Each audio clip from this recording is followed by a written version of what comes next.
Mesdames et messieurs, bonjour, merci d'être fidèles à RTI 1. Commençons ce journal à la page santé consacrée exclusivement à la fièvre hémorragique Ebola qui continue de sévir dans la sous-région ouest africaine. En Côte d'Ivoire, le département de Toulepleu ne veut pas se laisser surprendre par ce virus. Les autorités locales, avec à leur tête le préfet Diarra Karim, continuent la sensibilisation. Eric Goré et Herman Niamien reviennent de Toulepleu. Le reportage.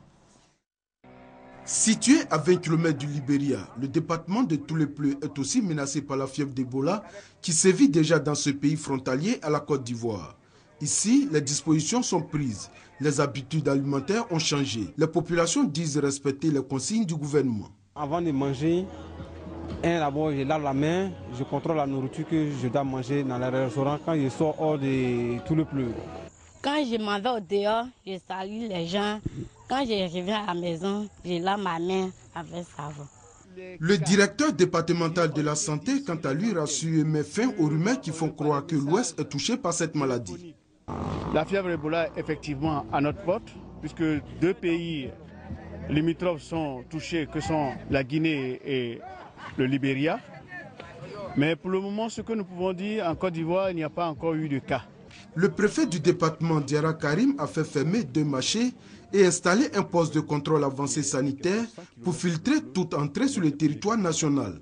Un stand d'isolement est déjà installé pour éviter la contamination au cas où cette maladie rentrerait sur son territoire. Diarra Karim demande tout de même à la population de respecter toutes les consignes de protection. Il y a une série de mesures que le gouvernement a édictées. Ces mesures-là concernent essentiellement l'interdiction de la consommation de la viande de brousse, mais il y a également l'interdiction de manipuler des animaux trouvés morts en brousse. Des efforts sont consentis chaque jour à Toulepleu pour la protection de la population contre le virus d'Ebola. Cependant, d'autres choses restent à faire. Le renforcement du personnel du poste de contrôle avancé sanitaire pour le rendre plus efficace. Les pays d'Afrique de l'Ouest ont intensifié ce week-end leurs efforts pour contenir l'épidémie d'Ebola responsable de près de 1000 morts et espèrent pouvoir recourir à un anticorps expérimental ou un vaccin en cours d'élaboration et l'OMS ayant déclaré la maladie à virus Ebola comme étant une urgence de santé publique de portée mondiale. Le gouvernement de Côte d'Ivoire décide de la suspension jusqu'à nouvel ordre des vols d'Air Côte d'Ivoire à destination et en provenance des pays affectés par la maladie à virus Ebola. L'interdiction jusqu'à nouvel ordre à toutes les compagnies aériennes de transporter des passagers en provenance des pays touchés par la maladie à virus Ebola à destination de la Côte d'Ivoire. Tous les passagers à leur arrivée à l'aéroport international Félix Houphouët-Boigny seront soumis à la prise de température avec le thermomètre à infrarouge. La mise en place d'un dispositif de lavage des mains dans les aéroports, le renforcement des mesures de contrôle sanitaire et de screening aux frontières terrestres, aériennes et maritimes avec une forte implication des autorités préfectorales, coutumières et religieuses. Le renforcement de la protection sanitaire des agents de santé dans l'exercice de leurs fonctions au poste avancé comme dans les établissements sanitaires. La mise en place d'un dispositif de prise en charge des éventuels malades. L'information des populations sur les mesures d'hygiène prises dans les lieux de grands rassemblements tels que les hôpitaux et les administrations publiques. Les dispositions et mesures préventives prises jusqu'à ce jour restent en vigueur. Par ailleurs, le gouvernement recommande aux populations de se laver régulièrement et soigneusement les mains à l'eau et au savon, d'éviter de serrer les mains et de faire des accolades. Pour rappel, la maladie se propage surtout à partir des fluides corporels, c'est-à-dire la sueur, le sang, la salive. Ces mesures sont entrées en vigueur depuis minuit ce matin. Vous le savez, les membres de la commission centrale de la CEI sont maintenant au complet, 17 membres donc. Ils prêteront tous serment devant le Conseil constitutionnel cet après-midi à 15 h. Célébrée le 5 juillet de chaque année depuis 1983, la Journée nationale de l'arbre pour cette année aura lieu aujourd'hui et lundi et c'est la ville de Mans qui a été choisie par le ministère des Eaux et Forêts pour cette célébration. Plantons des arbres pour lutter contre le réchauffement climatique. Voilà le thème de l'édition 2014. Reportage F. Boué dans un commentaire de Franck Quadion. Le continent africain, continent à moitié constitué de zones arides et forestières, est particulièrement vulnérable aux effets du réchauffement climatique.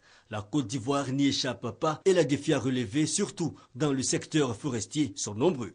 Notre pays a entrepris un certain nombre d'initiatives dont les dernières en date sont la prise en main des forêts classées, l'interdiction du sillage clandestin communément appelé sillage à façon, l'interdiction d'exploitation du bois au-dessus du 8e parallèle et surtout le nouveau code forestier qui consacre un cadre juridique, politique et stratégique s'articulant principalement autour des axes suivants. La gestion durable et participative des forêts ainsi que la gouvernance forestière, des éléments pour conduire la politique forestière où figure en bonne place le reboisement. Une journée nationale donc pour sensibiliser.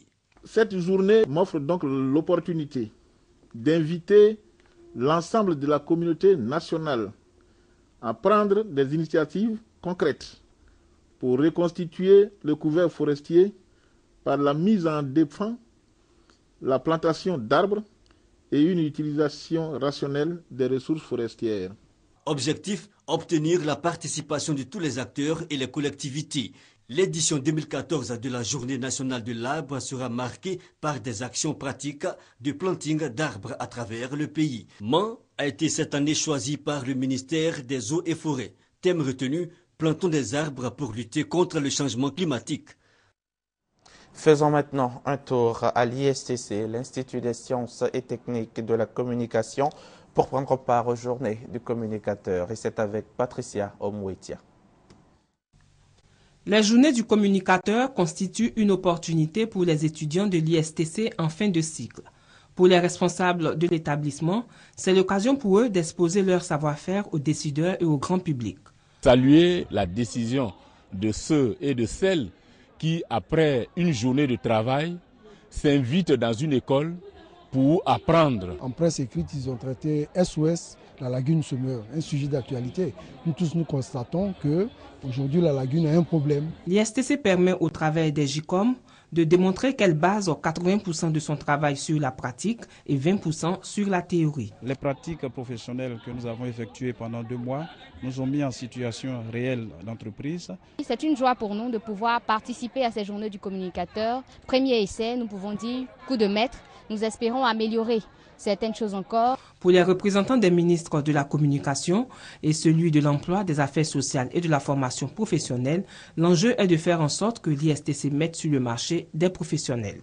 Essayer de s'inscrire dans le débat national par une formation de pointe, une formation de qualité, de sorte qu'ils n'en soient pas exclus. C'est surtout pour nous l'occasion d'encourager nos compatriotes qui travaillent déjà à venir améliorer leur niveau de connaissances. Les pratiques professionnelles ont pour but de mettre en exergue l'ensemble des connaissances acquises au cours du cycle de formation. Il existe désormais une chambre de commerce et d'industrie ivoiro-nigériane.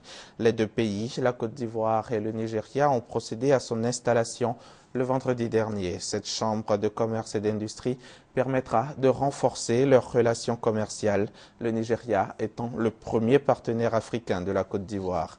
Juliette Ouéa y était pour RTI 1. Son reportage. Une chambre de commerce et d'industrie pour renforcer les relations économiques entre la Côte d'Ivoire et le Nigeria. La structure, installée ce vendredi, a un double objectif. Faciliter la création d'entreprises ivoiriennes au Nigeria et favoriser l'implantation des investisseurs nigérians en Côte d'Ivoire. Les 2 pays entendent ainsi redynamiser notamment leur secteur pétrolier, agricole et industriel. Il faut guider et il faut faire en sorte que vous sécurisez ces investissements. Et ça doit être une priorité pour la Chambre de commerce ivoiro-nigériane.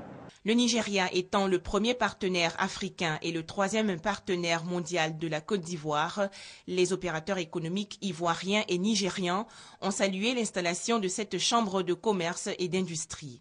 Plus de 1000 milliards de francs CFA, c'est le montant des échanges commerciaux entre les deux pays. C'est une très belle initiative parce que le Nigeria, tout comme la Côte d'Ivoire, sont les deux pays moteurs de la sous-région.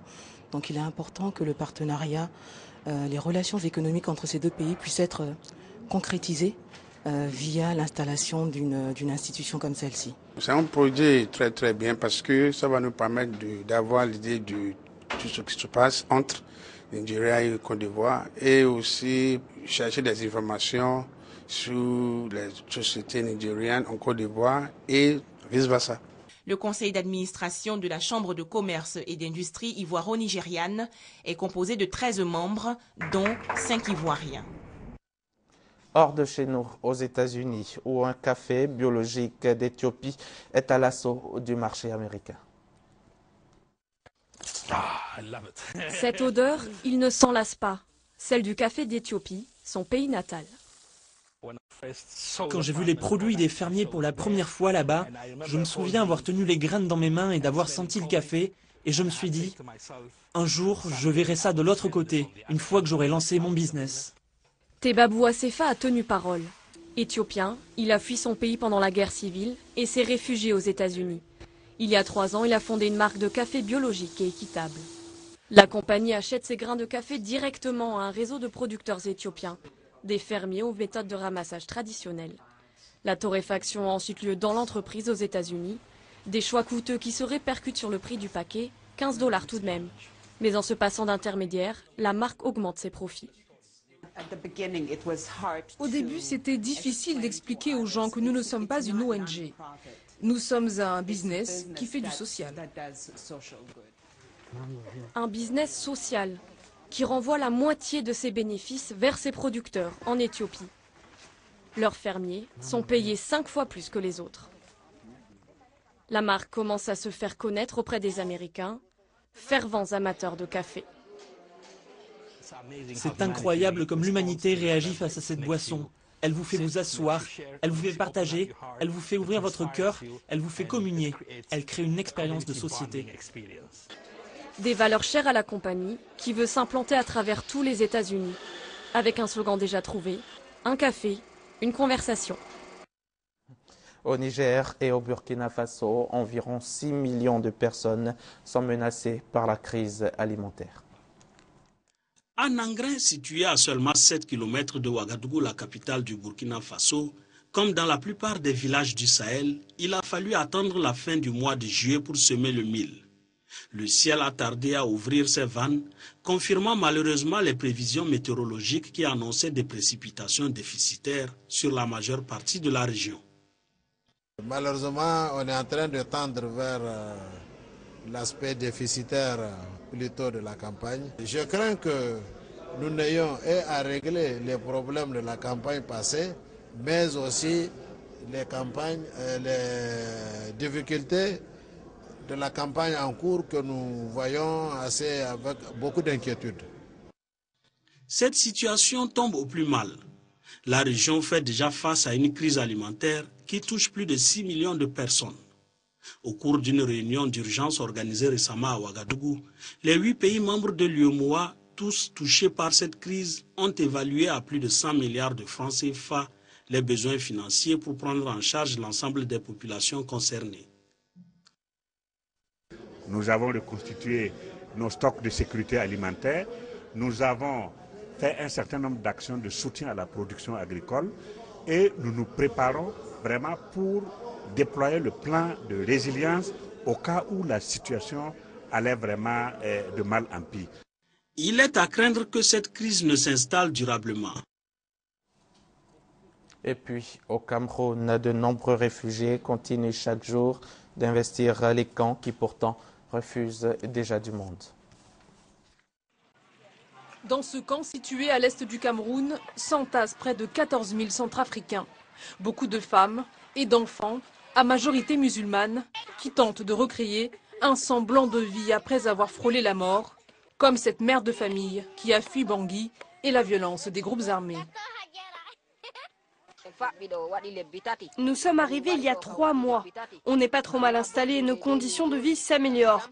Mais j'ai des problèmes de santé, je tousse beaucoup. Je ne sais pas quand je vais rentrer. Quand les gens commenceront à rentrer, je partirai avec eux. Ce jour-là, les réfugiés se pressent devant le bureau administratif installé par les Nations Unies. Ils espèrent obtenir un document d'identité qui leur permettrait de quitter le camp et de circuler dans le pays. Un camp surpeuplé où les réfugiés continuent d'affluer. Ils arrivent exténués, blessés, après des mois de marche et de survie dans la brousse. Au total, chaque jour, 1500 Centrafricains trouvent refuge au Cameroun, un afflux qui commence à agacer certains chefs locaux. Je n'aimerais pas qu'ils fassent du désordre. Le Cameroun est un pays de la paix et qui doivent respecter l'ordre d'ici la loi du Cameroun. Pour améliorer les conditions d'accueil des réfugiés dans l'est du Cameroun, l'ONU a déboursé 26 millions de dollars ces 6 derniers mois, mais cela ne couvre pas les besoins des populations. Aujourd'hui, les humanitaires redoutent la saison des pluies imminentes qui pourrait inonder les camps et propager des maladies. Fin de ce journal, à demain 6h30.